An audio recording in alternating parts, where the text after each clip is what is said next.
మీ ఎలాంటి వ్యాపార ప్రకటనలకైనా వెంటనే మా ఛానల్ సంప్రదించండి. ప్రస్తుతం మనతో పాటు ప్రముఖ ఆధ్యాత్మికవేత్త, వేదిక్ ఆస్ట్రాలజర్ గోనుగుంట్ల సురేష్ బాబు గారు ఉన్నారు. సో గురువు గారితో మాట్లాడేద్దాం. నమస్కారం గురుగారు.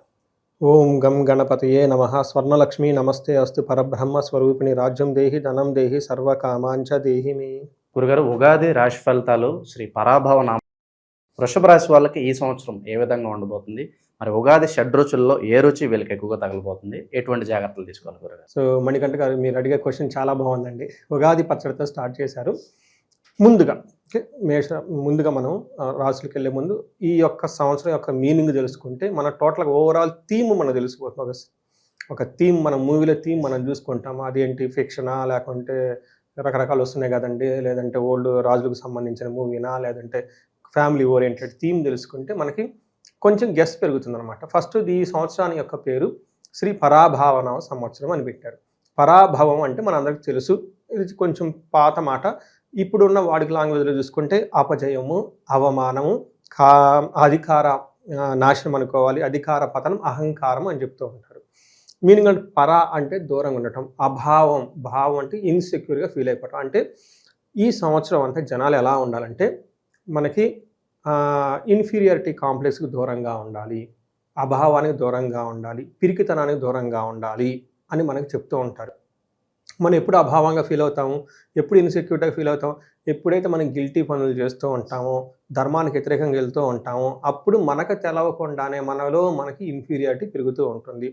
ఇన్ కేస్ అలాంటి సిచ్యువేషన్లో మనకు తెలుసో తెలవకుండా ఉంటే అది ఒక స్కామ్ లాగా, లేకుంటే ఒక గిల్టీ లాగా బయటికి ఎక్స్పోజ్ అయిపోతుంది. తద్వారా మనలో ఉన్న అపజయం కలుగుతుంది, అహంకారం పోతుంది, తర్వాత మనం ఏమనుకున్న అవమానం, పతనం స్టార్ట్ అవుతుంది. అందుకని ఈ సంవత్సరంలో చాలా జాగ్రత్తగా ఉండాలి. వృషభ రాశి చూస్తే లాస్ట్ ఇదంతా బాగున్న రాశులు ఇదొక రాశి, నిజంగా బాగున్న రాశులు ఇదొక రాశి. అఫ్కోర్స్ కొంతమంది వాళ్ళ పర్సనల్ జాతకాన్ని బట్టి సరిగా లేకపోతే నేను కన్సల్ట్ అయ్యారు, చాలా రెమెడీస్ అవన్నీ చేస్తున్నాము, చాలామంది హ్యాపీ ఫీల్ అయ్యారు. బట్ ఓవరాల్గా గోచార రీత్యం ప్రకారం బాగున్న రాశుల్లో 2025లో బాగున్న రాశుల్లో ఒకటి.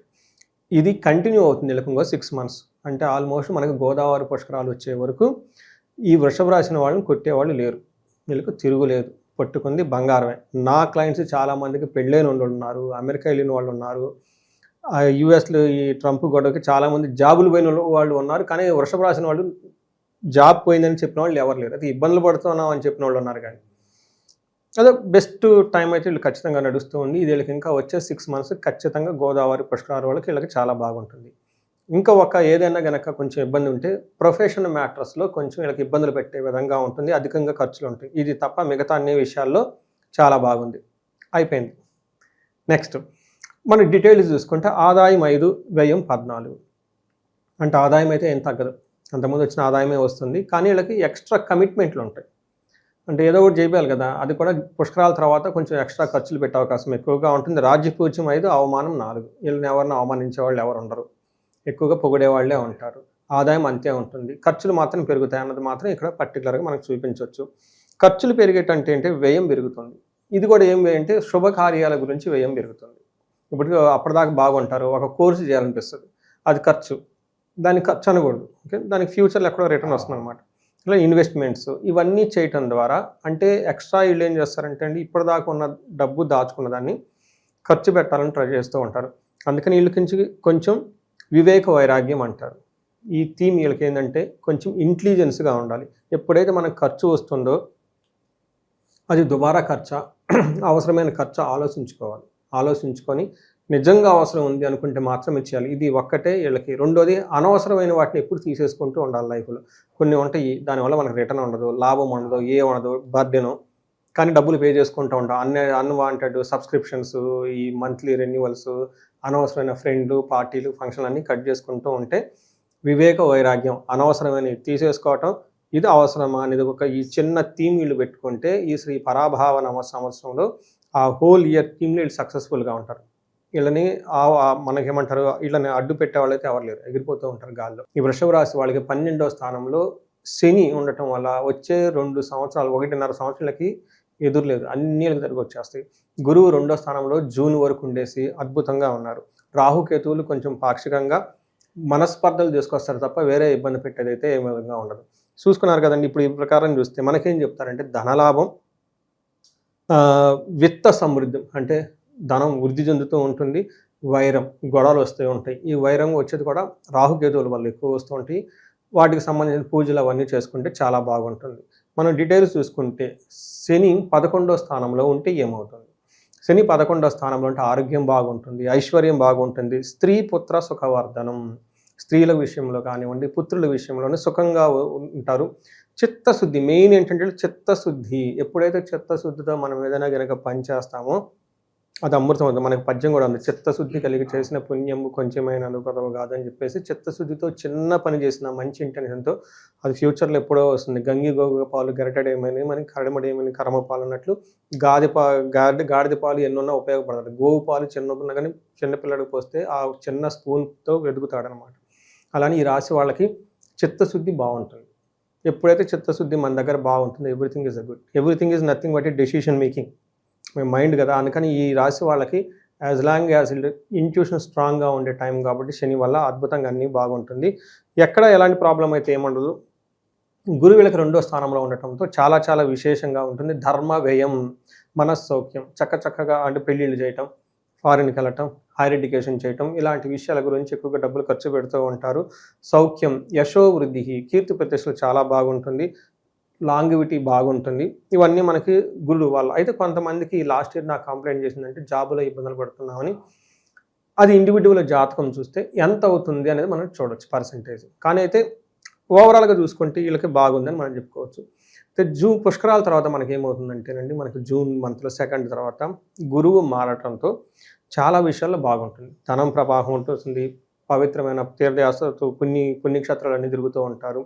అయితే ఉద్యోగంలో చికాకులు ఉంటాయి అని చెప్తారు. మనకి ఏం చెప్తారంటే సంస్కృతంలో ఉద్యోగ భంగం కలహం, ఓకే, అతిక్లేశం బంధువైర్యం, బంధువులతో గొడవలు వచ్చే అవకాశం ఎక్కువగా ఉంటుంది. ఉద్యోగంలో చిరాకులు ఇరిటేషన్స్ వచ్చే అవకాశం ఎక్కువ ఉంటుంది. మనకి మహాభారతంలో ఏం చెప్తారంటే దుర్యోధనుడు అతనికి 3వ ప్లేస్లో గురువు సంచారం ఉన్నప్పుడు యుద్ధంలో ఓడిపోతారు అని మనకు చెప్తూ ఉంటారు. అంటే అందరికీ అలా జరుగుతుందని కాదు, తనకి ఇండివిజువల్ జాతకం కూడా చూసుకోవాలి. అంటే ఒక హింట్ అనమాట. అంటే జూన్ తర్వాత ఉద్యోగంలో కొంచెం ఇరిటేషన్స్ వస్తాయి, అనుకోని విధంగా పనులు వచ్చేస్తాయి, ఆటంకాలు వస్తాయని గమనించుకోవాలి. అగైన్ ఎవరైతే ధర్మబద్ధంగా ఉంటారో, ఎవరైతే రూల్స్ బ్రేక్ చేయరో వాళ్ళని లక్ష్మీదేవి ఎప్పుడు కాపాడుతూ ఉంటుంది. నారాయణుడి స్వరూపమే వాళ్ళని చెప్తారు. అలాంటి వాళ్ళు చిన్న జాబ్ చేసినా కానీ దాని యొక్క ఇంపాక్ట్ లైఫ్లో ఎంతో ఉంటుంది. ఎప్పుడైతే మీరు సమాజానికి 10 మందికి హెల్ప్ చేస్తూ ఉంటారో దాని యొక్క in return value recreate value అన్నట్లు when you give value comes you back అనమాట. అలా చేసుకుంటే అవకాశం ఈ రాశి వాళ్ళకి చాలా ఎక్కువగా ఉంది. ఇంకా రాహు గురించి చెప్పనవసరం లేదు. వీళ్ళు మసిపూసి మారేడుగా చేసేస్తారు. వీళ్ళు ఈ సంవత్సరంలో ఏ పని చేసినా కానీ చక్కగా చేసుకుంటూ వెళ్ళిపోతారు. వీళ్ళతో వచ్చే దాదాపు డిసెంబర్ వరకు వీళ్ళు ప్రొఫెషనల్ మ్యాటర్స్లో ఎవరిని టచ్ చేసేవాళ్ళు ఉండరు. పర్టికులర్గా ఐటీలో ఉన్నవాళ్ళు, నాకు ఎన్ఆర్ఐలు చాలామంది కాల్ చేస్తూ ఉంటారు. వాళ్ళని ఎవరు ఏమీ చేయలేరు. టయానికి భోజనం చేస్తుంటారు. ఏమంటారు, కర్మ సిద్ధి పుష్టిం అంటారు.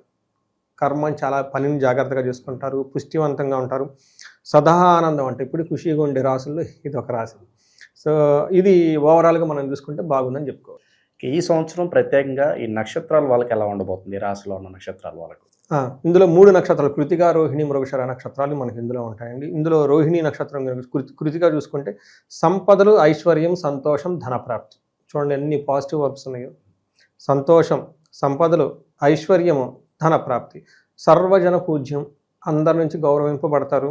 అంతేకాకుండా హెల్త్ చాలా స్ట్రాంగ్గా ఉంటారు. పర్టికులర్గా ఆగస్టు వరకు హెల్త్ చాలా స్ట్రాంగ్గా ఉంటారు. ఆ తర్వాత కొంచెం హెల్త్ విషయంలో జాగ్రత్తగా ఉండటం ఈ కృతిక నక్షత్రం వాళ్ళకి చాలా ఇంపార్టెంట్. నెక్స్ట్ రోహిణి నక్షత్రం వాళ్ళకి రాజ్యలాభము, సంపదలు, ఐశ్వర్యము, ధనప్రాప్తి, పరవాసము, సర్వజన పూజ్యము.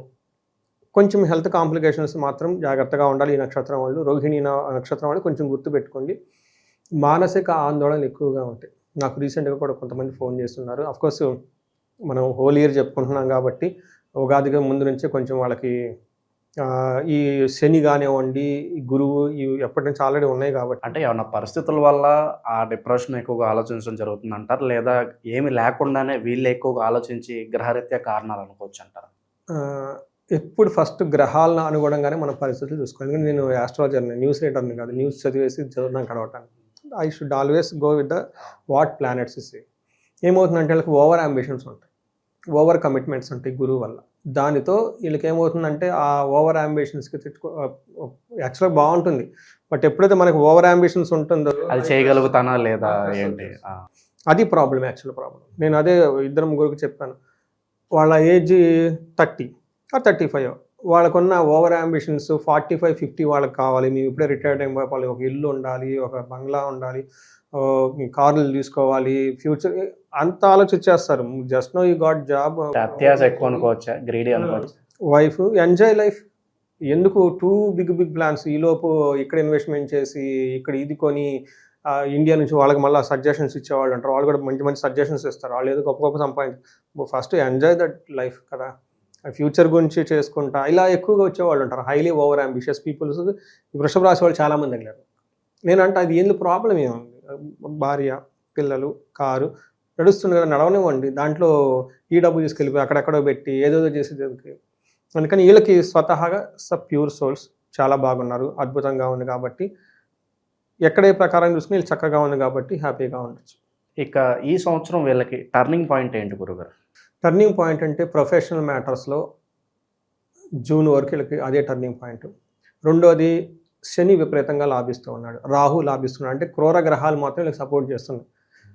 క్రూరమైన పనులు చేసే వాళ్ళకి సపోర్ట్ చేస్తుంది, ఇంకా అదే టర్నింగ్ పాయింట్. మంచి వాళ్ళు ఎటువే మంచి చేస్తారు, గురువు కానివ్వండి, they are by default good కాబట్టి వాళ్ళు మంచిగా చేస్తారు. బ్యాడ్ చేసే ఏంటంటే రాహు, కేతువులు, శని అవన్నీ వీళ్ళకి అనుకూలంగా ఉన్నాయి. అంటే they are not never in the danger, they are only danger అంటారు చూడండి, వీళ్ళే డేంజర్ అన్నట్లు మనం అనుకోవాలి. పేరు ప్రఖ్యాతుల పరంగా సమాజంలో నాకుంటూ కొంత గుర్తింపు కావాలనుకునే వాళ్ళకి ఏ విధంగా ఉంటుంది? ఖచ్చితంగా బాగుంటుందండి. ఎందుకంటే గురువు వీళ్ళకి మనకి గౌరవ మర్యాద వచ్చేది ఎప్పుడు గురువు వల్లనే. దాని ద్వారా వీళ్ళకి చాలా చక్కగా బాగా కలిసి వస్తుంది వీళ్ళకి. అలాగే డాక్యుమెంట్ ప్రాబ్లమ్స్ వచ్చి కాస్త పోలీస్ స్టేషన్ల చుట్టూ ఈ సివిల్ కేసుల్లో ఇరుక్కున్న వాళ్ళు చాలామంది కనిపిస్తున్నారు. వాళ్ళకి అసలు వీళ్ళకి అట్లాంటి విషయాలే రావు. అసలు ఆ క్వశ్చన్ వీళ్ళకి ఏమాత్రం ఫిట్ కాదు. అసలు ఇది 0.001% కూడా ఈ రాశి వాళ్ళకి అలాంటి పరిస్థితులు ఎప్పటికి ఉండవు. సో మరి ఉగాది పచ్చడిలో ఏ రుచి ఈ సంవత్సరం అంతా ఎక్కువగా తగులుతుంది అంటారు? అన్ని కలగలిపి ఉంటాయా, లేదంటే ఏదన్నా ఒకటే ఫ్లేవర్ ఎక్కువ డామినేట్ చేస్తారు? వీళ్ళకి స్వీటే డామినేటెడ్. మనం స్వీట్ తిన్న తర్వాత వేరేది ఏది తిన్నా కానీ నచ్చదు. కానీ ఎక్కువ స్వీట్ తిని సడన్గా కారం తిన్నా కానీ ప్రాబ్లం అవుతుంది. కాబట్టి వీళ్ళు ఇప్పటిదాకా కారాలన్నీ మిరియాలు తినేసి చేశారు. Right no they are enjoying, let them enjoy. That మధురం అతిరాతి మధురం, మధురాతి మధురం అన్నట్టు స్వీట్ అండ్ మోర్ స్వీటర్. మరి సంవత్సరం అంతా మరి ఇలాంటి మధుర క్షణాలు అలాగే కొనసాగాలంటే ఎటువంటి పరిహారాలు ఇంకా కాస్త చేసుకుంటే బాగుంటుందంటారు? వీళ్ళకి పరిహారాలు చూసుకుంటే ఫస్ట్ యోగా, మెడిటేషన్ ఎక్కువ చేయాలి. టూ మచ్ అంబిషన్స్ ఉండకూడదండి. ఎంతవరకు ఉండాలి అంతవరకు ఉండాలి. కరెంట్ మూమెంట్స్లో ఎప్పుడు లైఫ్ని ఎంజాయ్ చేస్తూ ఉండాలి. నెక్స్ట్ ఎప్పుడైతే వీళ్ళకి గురువు మారుతూ ఉన్నారో ఉద్యోగంలో చిరాకులు వచ్చే అవకాశం ఎక్కువగా ఉంటుంది. కాబట్టి గురువుకి సంపూర్ణ శాంతి పూజలు చేయించుకోవాలి. గురువుకి తర్వాత తారాదేవి మంత్ర జపం చేయించుకుంటూ ఉండాలి. వీటితో పాటు వీళ్ళు క్షేత్ర దర్శనాలు ఎక్కువగా ఆశ్రమాలు తిరగటం, ఇప్పుడు జూన్ తర్వాత యోగా చేయటం, మెడిటేషన్ చేయటం ఇవి చేస్తూ ఉండాలి. వీటితో పాటు ఇంకొన్ని మనం చూసుకుంటే వీళ్ళకి కోటప్పకొండ మనకి గుంటూరు దగ్గర ఉంటుంది, చిలకలూరిపేట, అక్కడ గురువుకి సంబంధించిన దక్షిణామూర్తి ఆలయం ఉందండి. కోటప్పకొండ చాలా ఫేమస్. అక్కడ దేవస్థానం వాళ్ళు సామూహికంగా హోమం చేస్తారు, గురు హోమం. చాలా నామినల్ ఫీజు ఉంటుందండి. అక్కడ ప్రత్యక్షంగా వెళ్ళి కూర్చొని ఆ హోమం పార్టిసిపేట్ చేసుకొని దర్శనం చేసేస్తే గురువు యొక్క కృప ఉండి ఆ ఉద్యోగంలో ఉన్న చికాకులు పరాకులు పోయేసి చాలా చక్కగా ఉంటుంది. The best and ever remedy for them. Anybody గురువుకు బాగలేదంటే అక్కడికి వెళ్ళి కూర్చోండి, హోమం చేయించుకోండి, చేంజెస్ వాళ్ళకి తెలిసిపోతూ ఉంటుంది. చాలా పవర్ఫుల్ టెంపుల్ అది. వీటితో పాటుగా యోగా చేయటం, యాన్షియంట్ స్క్రిప్చర్స్ని బాగా చదువుతూ ఉండాలి. సో భగవద్గీత, రామాయణము, మహాభారతము, జ్యోతిషం నేర్చుకోవటం, తర్వాత ఇలా యాన్షియంట్ స్క్రిప్చర్స్ ఉంటాయి. తర్వాత ఏదన్నా ఒక ఉపనిషత్తు పట్టుకోవటం, ఉపనిషత్తును చదువుకోవటం, తర్వాత ఏదన్నా ఒక పురాణం తీసుకోవటం, అందులో ఉన్న స్టోరీలు చదువుకోవటం, వాళ్ళు ఏం చెప్తున్నారని అనాలిసిస్ చేయటం. తర్వాత అష్టావక్ర గీత, యోగ వశిష్ట అని ఒక బుక్, యోగ వశిష్ట బుక్ అని చాలామందికి ఐడియా ఉండదు. అవి బ్రహ్మజ్ఞానం వస్తుందండి. అంటే ఎక్కడ ఉన్నా కానీ మనం హ్యాపీగా ఉండాలి. వీఆర్ ఇన్ ద క్రైసిస్, దానివల్ల ఏడుతూ కూర్చోవటం కదా, క్రైసిస్ని బయట ఎగైనా మనం ఆనందంగా ఉండాలి కదా. అలా వీళ్ళకి సాలిడ్ అయిన మైండ్ సెట్, గుడ్ హ్యాబిట్స్ ఉంటే చాలా బాగుంటుంది. ఇండివిజువల్గా వాళ్ళ జాతకం ఇన్ కేస్ ఎవరన్నా ఏమంటే మాకు అలా నవ్వట్లేదు, మేము కొంచెం ఇబ్బందులు పడుతున్నాం, మాకు ఏదైనా చూడండి అంటే ఏదైనా వాళ్ళకి ఆ దశ భుక్తి చూసి ఆ టైంలో తదనుగుణంగా ఏమైనా వీళ్ళకి బ్లాకేజెస్ అంటే శాపాలు కానీ, మనకి ఏమంటారు శాపాలతో పాటు కొన్ని దోషాలు ఉంటాయి, కరెక్ట్ దోషాలు ఉంటాయి. ఇవేమన్నా ఉంటే అవి ప్యూరిఫై చేసుకుంటే లైఫ్ స్మూత్గా వెళ్తుంది. ఓవరాల్గా ఈ రాశి వాళ్ళందరికీ ఈ సంవత్సరం ఏ విధంగా ఉండబోతుందో మంచి విశ్లేషణ అందించారు. ధన్యవాదాలు. ధన్యవాదాలండి.